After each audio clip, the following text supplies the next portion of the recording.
Yes, I guess we can go live then. This is issue 11.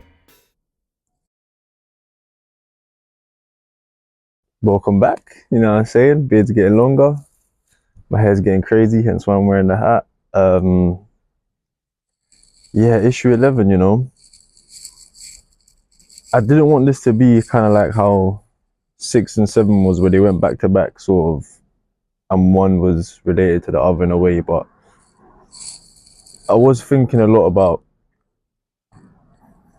a lot of the things that was discussed in issue 10, coincidentally. And one of the things that I was thinking about was when I said, I just kind of feel like God is so much more than what he's painted to us to be. You know what I mean? Like, he's not, I don't picture God to be just this bearded man in the sky who controls everything, and he controls, like, you know, our outcomes in life and all that sort of stuff. I don't picture him to be that way, like the way, for example, he is depicted in Christianity or Islam, or maybe how the gods are depicted in Buddhism, or maybe not Buddhism but Hinduism, for example, whatever it is. Sorry, do you pardon me as I drink my coffee.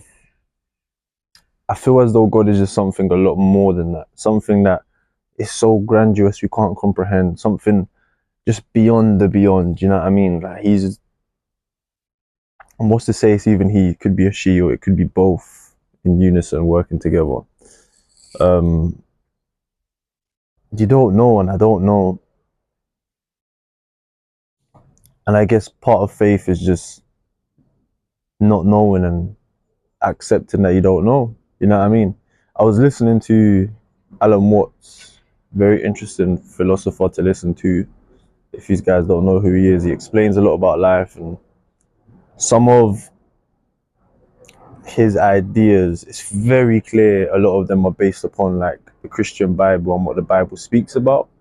Although I might be wrong here, but I feel like he carries himself as if he's not a Christian, as if his belief transcends more than just religion and what that is.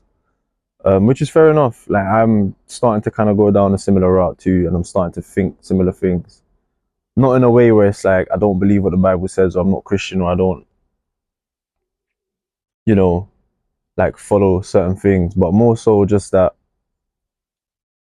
what's taught in the Bible and all the information that it has and what it tells you is more than just a religion. It's more than Christianity. It's more than Islam. It's more than Hinduism, for example. It's more than Buddhism. I'm just putting labels on religions here, but it's more than religion. Basically, what I'm trying to say.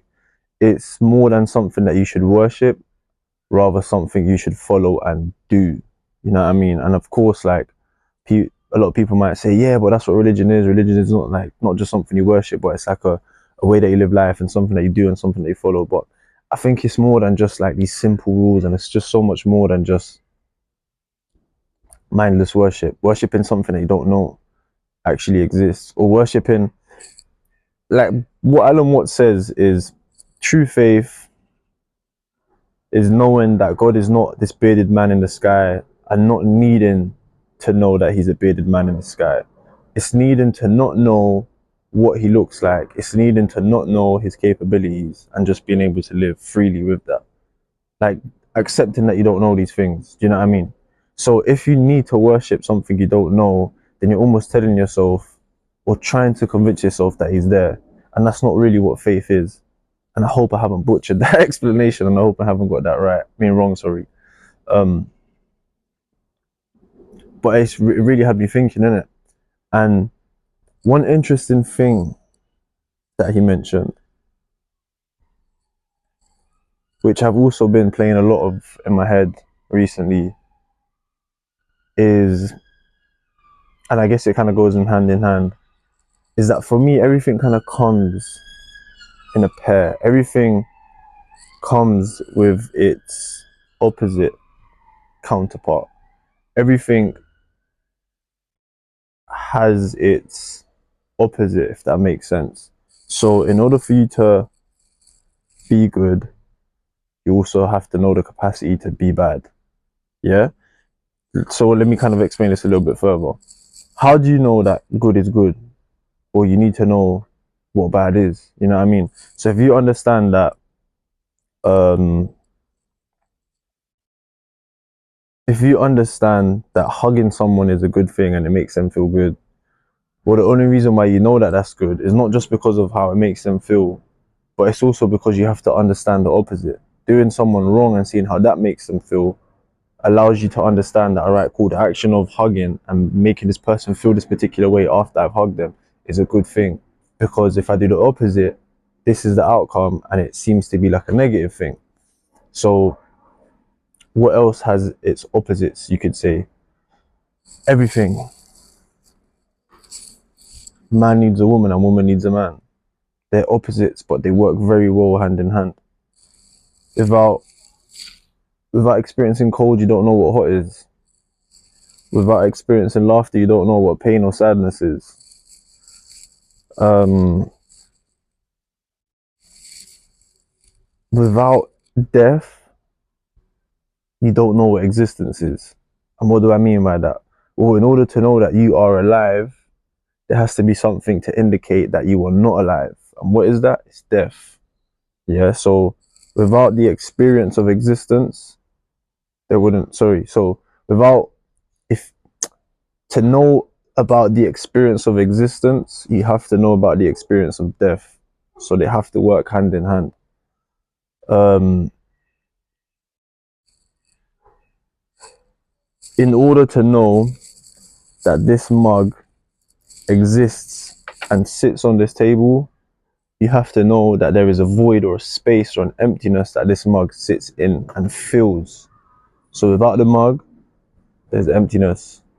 So in order to know the mug is there, you need to know that the mug sits in that field of emptiness. It's such a weird concept to grasp, but it makes a lot of sense.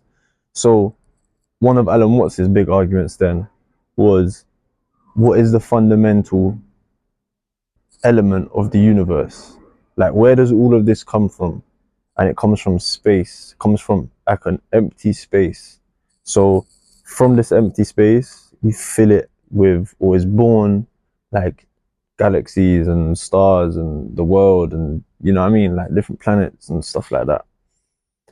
Um, so if the fundamental element is emptiness, like an empty space, technically then God is that empty space, and that's what He gives you, and that's why I think there's that um this saying that he mentioned about how when an astronaut went to space and he was out there for years, and when he came back, they asked him, "Oh, did you meet God?"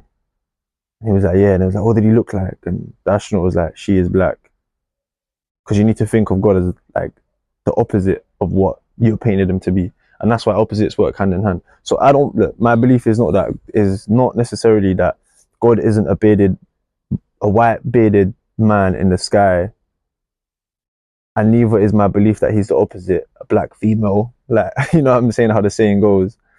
Um, but rather, if things work in opposites,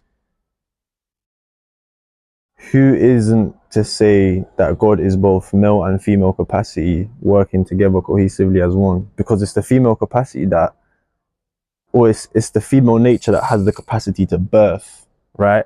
And if God made all these things,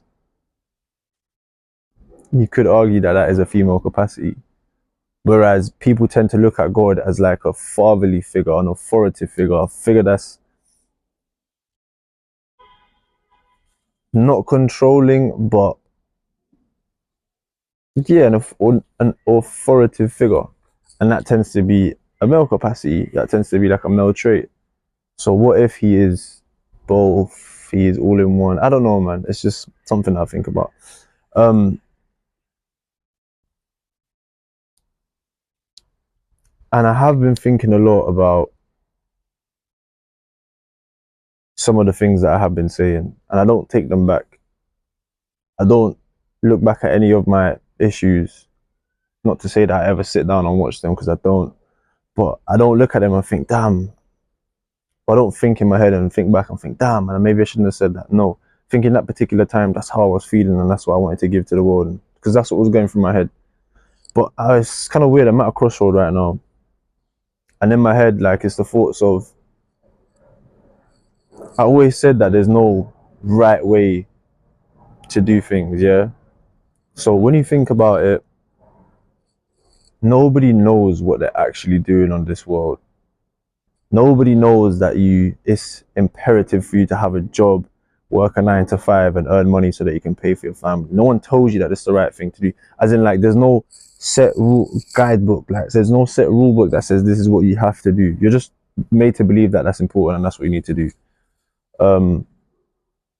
Like, everyone is figuring stuff out as they go along. So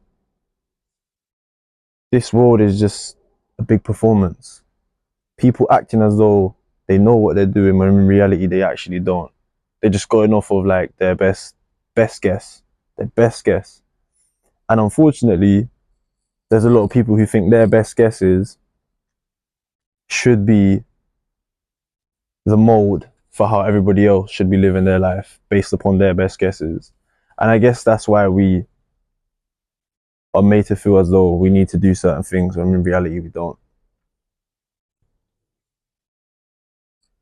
However, one man's best guess isn't the same as another man's best guess.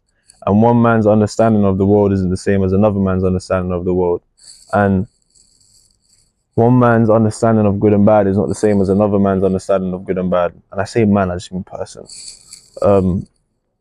It's crazy how you have to clarify that nowadays. But yeah, it is what it is.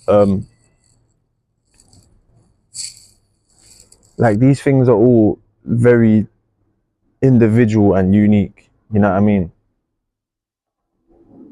So I guess hence the saying in the Bible, like, narrow and thin is the path that leads to life. Because only you understand what, like,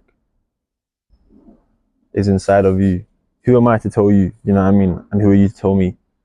But it's so easy to just not want to listen to yourself because you don't have all the answers, and listen to other people because they act as though they have the answers. You know what I mean? And that's the path that's wide and easy to walk down, which leads to destruction. Um,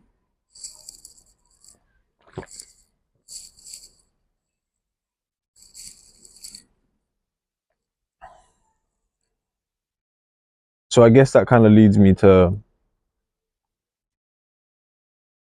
want to question further, like, why is the reason for all of this? Like, what is the purpose for life and why are we here and all that sort of stuff? But it's tough though, because I think, again, Alan Watts gets it spot on when he says, as soon as you question what is the whole point of this, you kind of have to boil down existence into something that's just tangible, fathomable, you know what I mean? And maybe existence isn't that, because you can't say what is life and then give it a definition, because what might be life for me might be different for you. And again, these are ideas and concepts that are spoken about in the Bible. And if that's the case, then why do we feel obliged to follow rules that don't make sense to us? Why do we feel obliged to do things where deep down inside of our souls we know something doesn't feel right about this? You know what I mean? Something doesn't feel like this is okay, or I should be doing this. I feel like I should be doing something else. But we push that thought to the side.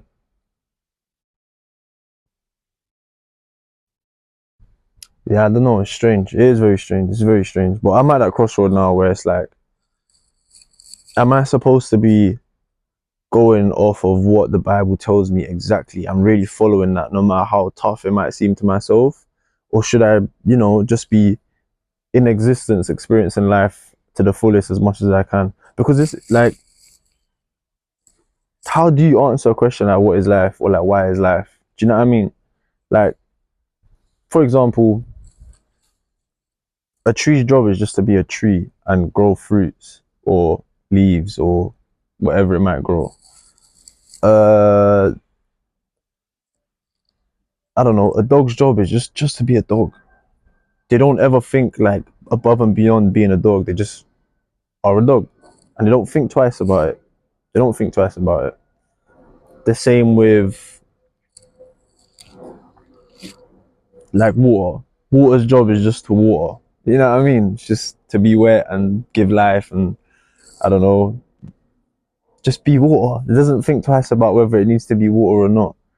And us as humans should take that same concept into our existence. Us as humans just need to human. You know what I mean? We don't need to think above and beyond like anything else. But I think the main difference is that we have a consciousness. Or like a very like heightened consciousness, you could argue. So what does it mean then to human? Like, how do you human? And I think that's a very individual and unique question everybody has to answer themselves, to which it has an individual and unique answer. Only if you look within can you find that answer. And what do I mean by look within? I don't know. What do I mean by that? Trust in your own thoughts, trust in your own intuition, trust in your own decisiveness. Could be whatever it might be, you know what I mean? And I think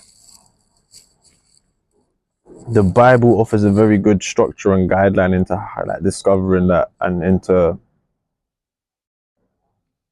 adhering by a certain amount of rules so you can figure some stuff out. Not everything, but some stuff. But again, it's so tough. The only piece of advice that I think I'll ever give anybody ever again when it comes to certain things is figure it out for yourself, and not in a rude way or a dismissive way, but in more so of a, what works for me because it's meant for me. So I can't give it to you and expect it to work for you. Like, you really have to do your own thinking, you really have to do your own exploring, you really have to do your own like trial and error to figure what works for you. You know what I'm saying?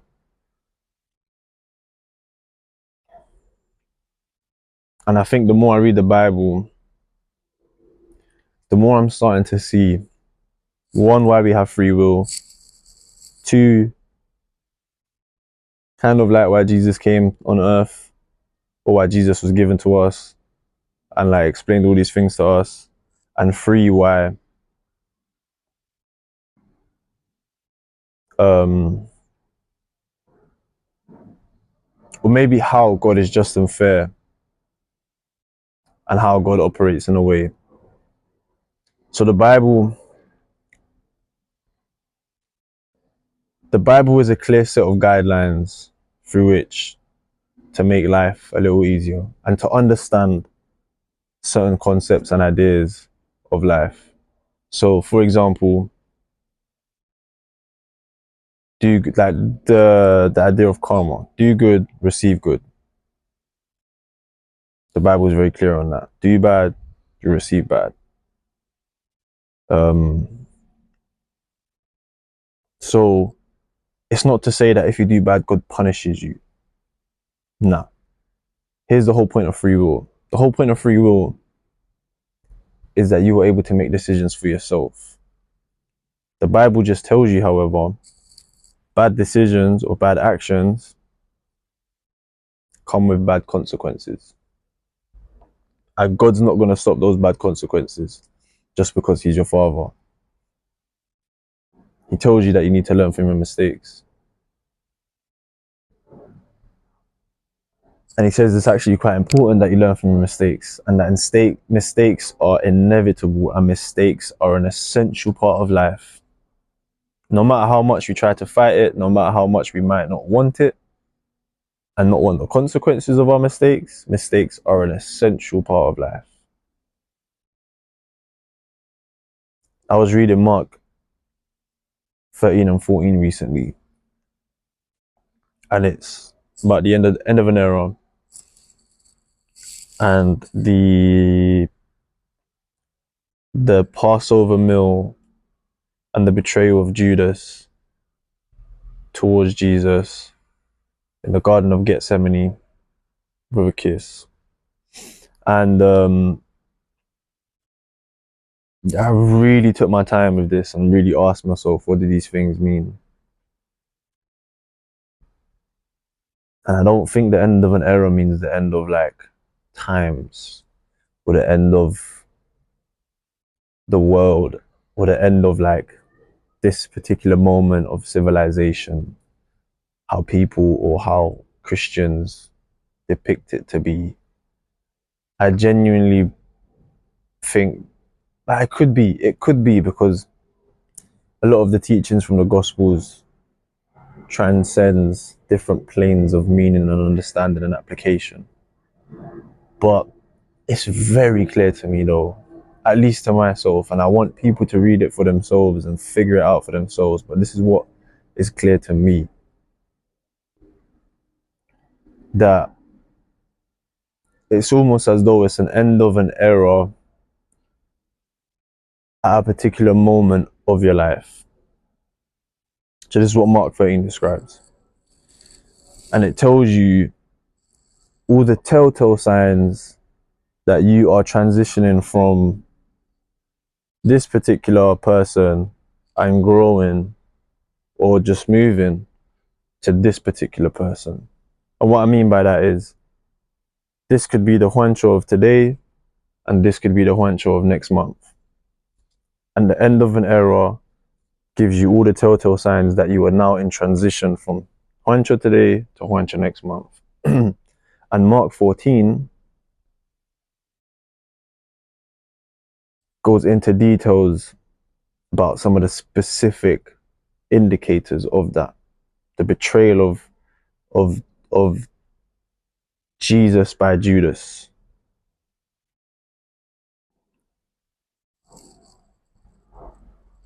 How did I even get to this? Oh man, I don't know. Right. Actually, I remember now.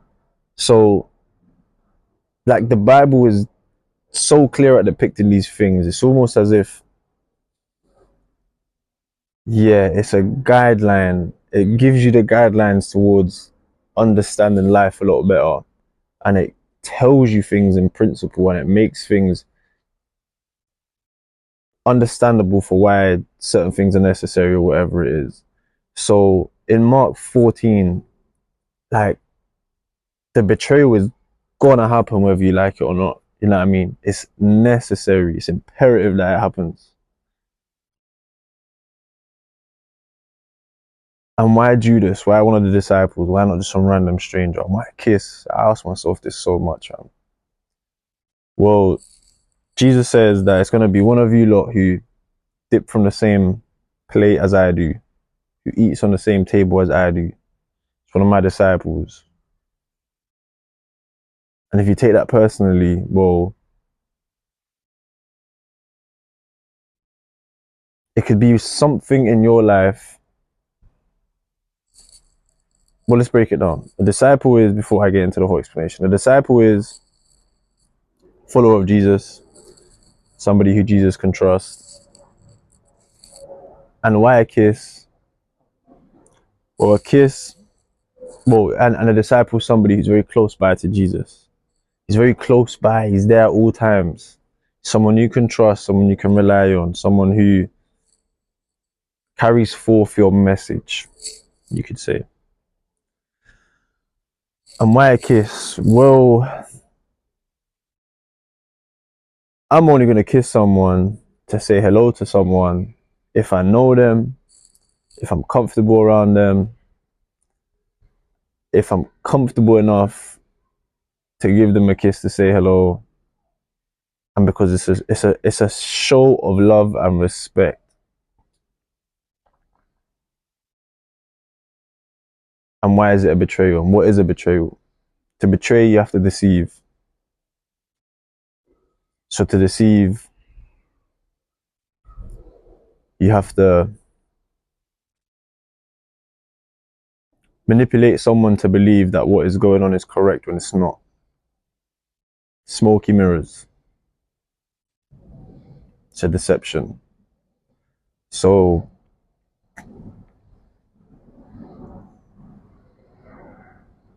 how many times have you betrayed yourself, and why is it so necessary? And you don't even realize you're doing it. So again, why all these components? What is it describing? Well, in essence, and Jesus says that this betrayal is going to happen, it's written, has to occur. In essence, it could be a particular belief that you trust to be good, and you trust to come from a place of love and respect, which makes you feel comfortable enough to act upon that belief. So you've deceived yourself into thinking that what you're about to do is okay, when really it's not.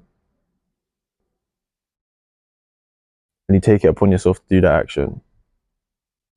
So you really go out there to kiss Jesus. And then your action turns out to be bad. So just how a disciple is a trustworthy person that follows you around all the time and is with you all the time, so is that belief. It's a trustworthy belief that you deem to be good and you deem to be from a place of love and respect, and you can trust them. And a kiss, because you're comfortable enough to act upon that, because you feel as though you know this person, you know that I'm good, like I can say hello with that person with that manner because it comes from a place of love and respect. So you do it. So you're comfortable enough to do the action because you think it comes from a good place, think it comes from a place of love and respect. But little do you know that by doing that action, you've now betrayed Jesus. And Jesus is the archetypal man. He's the archetype of good. So you're betraying good. You're betraying doing good. You don't even know it. You know what I'm saying?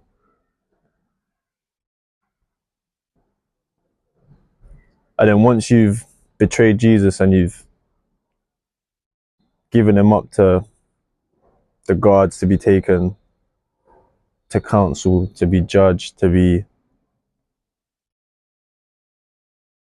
deliberated upon, you could say. Or Jesus, who is the good, only ever speaks the truth. And when you ask the good Jesus, what just happened? Like, who are you? And you try to pin the blame on what just happened on other things, because that's how they tried to get Jesus, you know what I'm saying? They tried to get Jesus in a manner where it was like, they're bearing false witness, basically. You said this and you said that, but none of it was true, so he never said nothing. So when they asked him and he replied with the truth, because this is what happens when you make a mistake, you try to pin it on different things rather than the actual truth. And then when you come to terms with the truth, or when you realize the truth, such a tough pill to swallow that you almost slander the truth. You punish the truth. You spit on it. You slap it. That sounds mad. You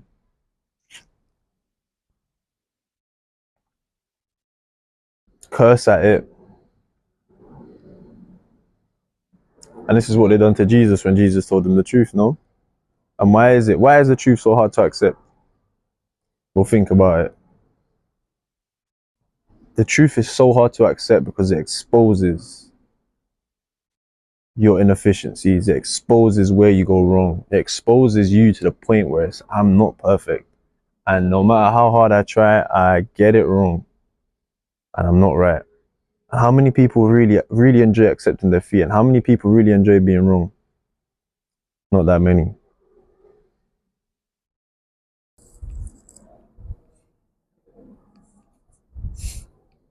Yo, that's so crazy. So crazy. The same thing happened to me again, fam, as what happened to me. I can't remember last week or something. Where I'm recording, my alarm goes off on my phone, and then, anyways, doesn't matter. But yeah, man, back to where I was at. Like, how many people like admitting to defeat, or like admitting that they're wrong, or like being told that they're wrong? Like, I think that's why a lot of people find it hard to accept the truth. We don't like to think that we don't know it all. We don't like to think that we don't have it all figured out. And it's a tough pill to swallow. Very tough pill to swallow. But anyways, these are just examples of like the Bible explaining why certain things in life occur and why they're necessary. Because without accepting the truth that what we know is not sufficient enough and that there's still more for us to discover, without accepting that truth, we would never know what it is that we need to start doing. Or we would never know what it is that we need to start like taking upon ourselves to continue growing and learning. But this is free will though, yeah? So you don't have to do these things. No one's putting a gun to your head and obliging you to do anything. But then God does say though that if you don't do that, well, these are your consequences. So you choose in it. You choose what you want to do.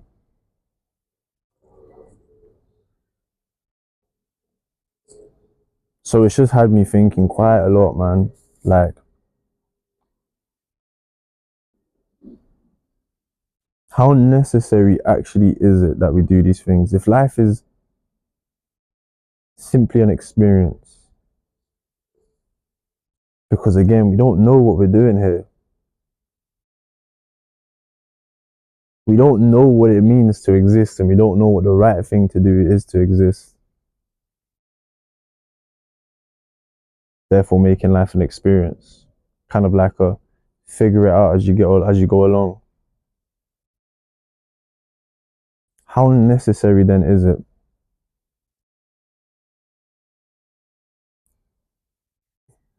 that we actually do the things that we tell ourselves we need to do? I guess now that I think about it, maybe it's necessary to follow the rules in the rule book. Play this game by its rules. But the rule book isn't what you might think it is. The rule book is very clear and simple, and it's in the Bible. Love God above all, and love thy neighbor as you love yourself. The most simple rules that you could ever imagine. And from those rules stem so many things, and that's very personal to you. How you love your neighbor, how you choose to love God. There's some things as well that are very black and white. How to love your neighbor, for example. Jesus gives clear instructions and examples of how to do so. Don't commit adultery. Don't cheat on your wife. Don't cheat on your husband. Thou shalt not kill. Thou shalt not steal. Honor your mother and father. Don't tell lies. Simple rules. But for the rest of it though, being obliged to work a 9 to 5 or any job at that. Being obliged to have a house. Being obliged to conduct yourself in a particular manner which suits those who require that from you.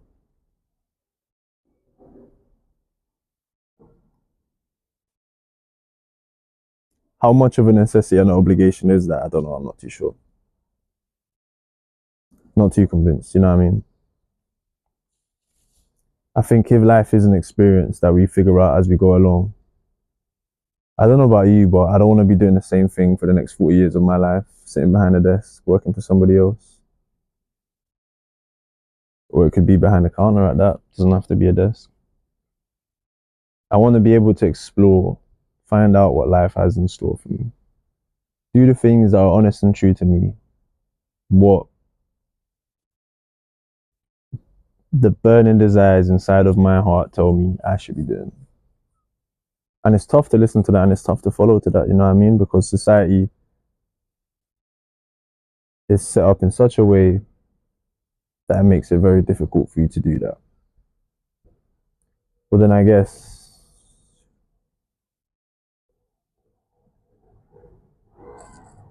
your experience is defined by the limitations of your environment. You know what I mean? Maybe you're just not in the right environment to explore what it is that you want from your life. And I understand it's a scary jump, making that sort of level of change. But until you do so, you never really find out, will you?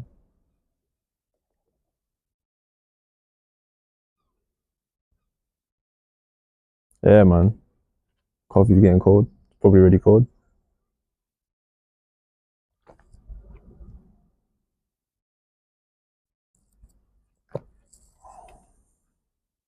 Don't know, man. Just things that I think about in it. I really think life and existence is so much more than what we're told it is and what we're told it can be. I think the moment you really start thinking about things to such a deep manner, it can go one of two ways now that I think about it. You can either really limit yourself to your own capabilities or to what capabilities you have, sorry. Like limit those capabilities basically. Or you can really expand and look over the horizon and find that maybe anything is possible. And that sounds like some fantasy fairy type thing. But I mean, if you don't try, you'll never know. You actually never know. And if life is just an experience, why act like you have it all figured out and why act like you know what you're doing? Why not just do what compels you to do things? Why not just act upon that like intuition or that why not just act upon that desire to do certain things? Even if it means stepping out of the ordinary and stepping out of everyday routine that most people are just sucked into.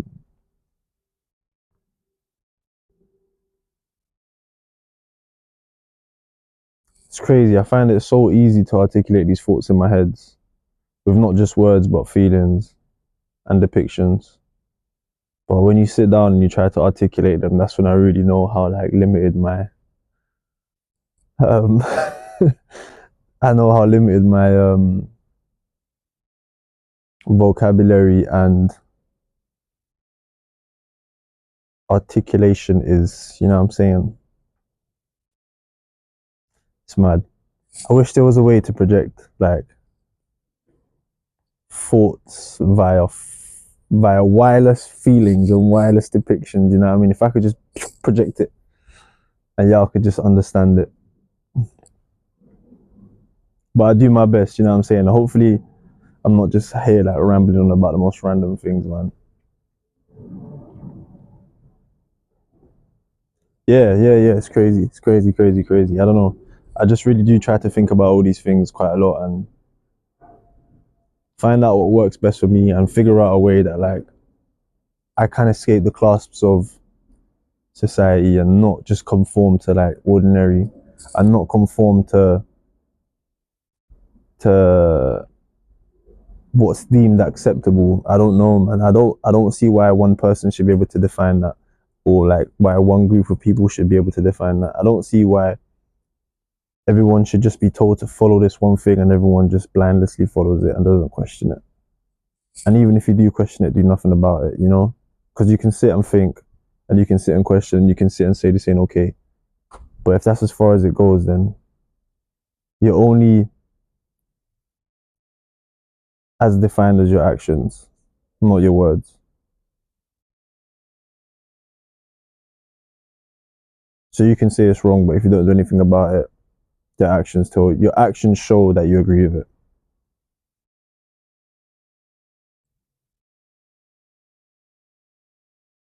Yeah. It's crazy. I was just thinking that like all of this came from the idea of opposites, how everything comes in pairs.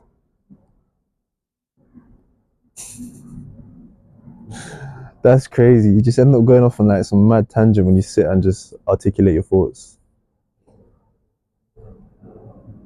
Or just speak what's on your mind. Yeah, man. I don't know. I don't know. I really do feel like there's more to life to discover and there's more to life than just what is. And if life really is an existence, why are we so scared to step outside of the norm? If life really is an existence, if life really is an experience, I don't understand why we're so scared to step outside of the norm and experience it to the fullest. You know what I mean?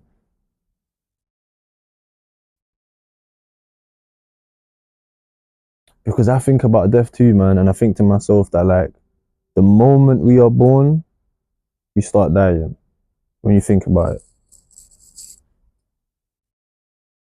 you don't come into this. This was something mad interesting that I listened to. I don't know if it was yesterday or today. You don't come into this world. You're born out of it. So the same way a pear comes out of a pear tree, the same way an apple is born out of an apple tree, a human is born out of this world. You are a fruit of the vine. And just how an apple serves to be a nutrient to those things that are around it, you too then should also serve to be a nutrient to the things that are around you.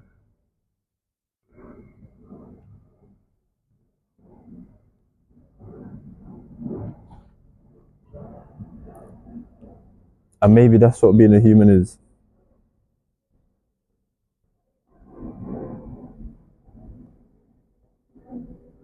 And I think another interesting idea that I heard and that I've been thinking about and playing with is the idea that if humans are intelligent, then another fruit of our labor is to give intelligence. And recently, I don't know about you, but I feel like a lot of our intelligence has been limited, has been dulled, has been boxed in to what we're told it can be. I've been thinking about like how the universe has its parallel. You have the physical world, and if you close your eyes, you have like a conscious world, a spiritual world, a non-physical world, and how both of them work hand in hand with each other. But for some reason, the only world that us as humans have developed is the physical one, and we've chosen to neglect the spiritual one. Maybe not chosen to neglect the spiritual one. Maybe that's just kind of been like secretly prohibited. And maybe, just maybe, in that spiritual world is where you'll find the treasures in heaven that God tells you need to, or you should be attaining, and you should be like finding. Not the treasures here in the physical world. I feel like the treasures in the physical world are a product of finding the treasures in the spiritual world, in heaven.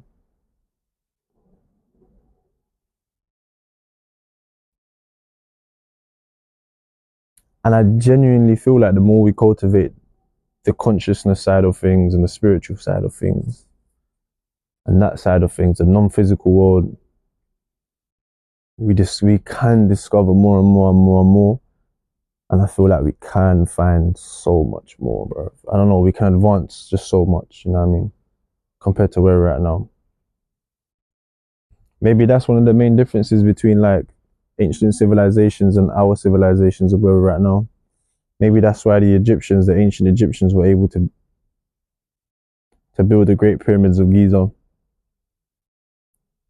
Although I too am a firm believer that it was not built 4,000 years ago.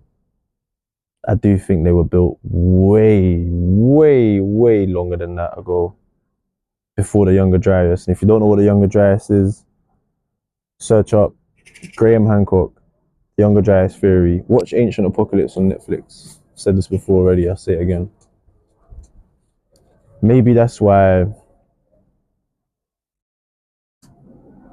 other civilizations were more in tune with the galaxies, with astronomy, with spiritual practices, with practices that today, in today's day and age, would seem to be very magical and fantasy and almost fake.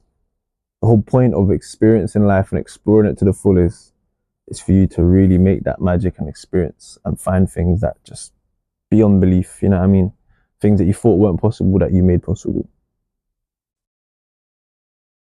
Yeah, you know. Yeah, man. I feel like I've sat here and just rambled on quite a lot now. But these were just thoughts and things that were going on in my mind, man. I think about death a lot, and I think about like what happens when you die. I think about what the next step in our journey is. And if life is just an experience and we go back to where we was before we was born, Maybe this is why the Buddhists do believe in reincarnation, you know? Because if when you die, you go back to where you was before you was born, or then when you die, you make that full circle back around again. So what's to say you wouldn't be born again? So I guess that's why they believe in that reincarnation theory until you reach some level of enlightenment. And what that is, not too sure. Could that be why we're told to attain treasures in heaven? Treasures up here, so that when we die, we reach enlightenment and we're prepared to go on to the next stage? Who knows? But if living life is just an experience,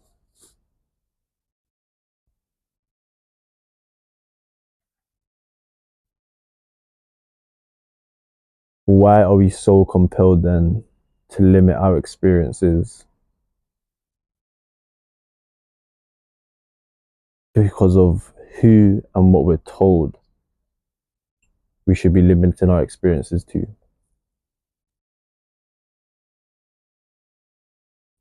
Maybe you should be the one to define what your experience of life is and experience anything and everything you possibly want to. And do it though, guided by the morality within you. So when the Bible tells you to not blaspheme against the Holy Spirit or to not sin against the Holy Spirit because that sin is unforgivable,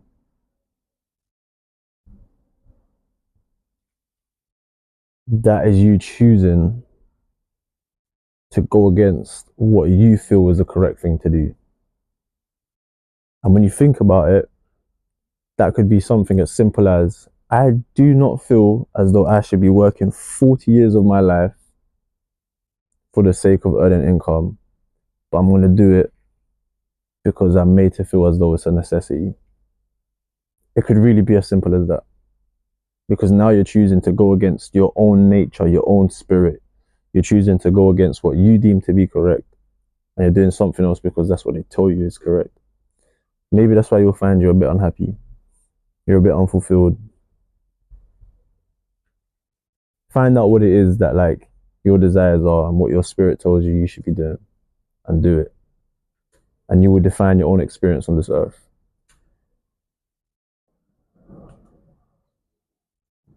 At the end of the day, life's an experience and we're all gonna die.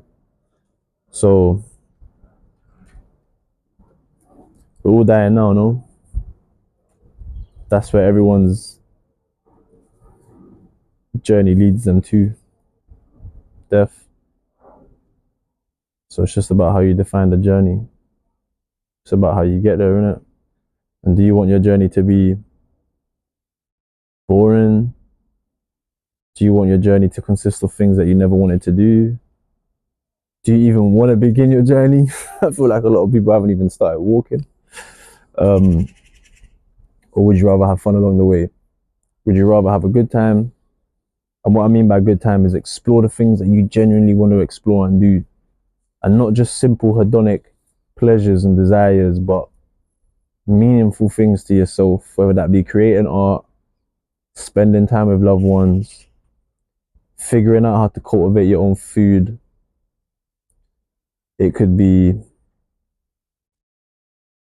real innovative ideas, discovering philosophy. It could be pushing your physical body to the absolute limits and seeing how far you can get doing that.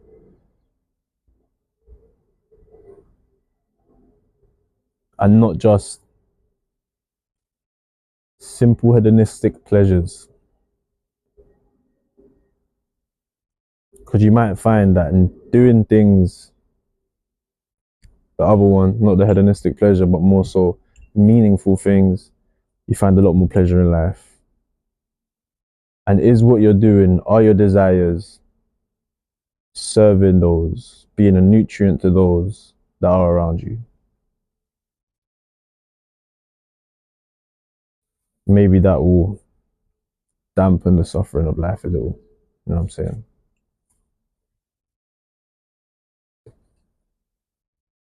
Today's been an interesting exploration of thoughts. I didn't mean it to get so flipping deep and dark, but sometimes you really have to take yourself to those corners of your mind, bro, in order to find light again. You know what I mean? I just feel like I'm at a particular crossroad, and I still don't feel like I've articulated it well enough. But I think about it every day, and I'm gonna find some answers, or God will reveal some answers to me. You know what I'm saying? Issue 11.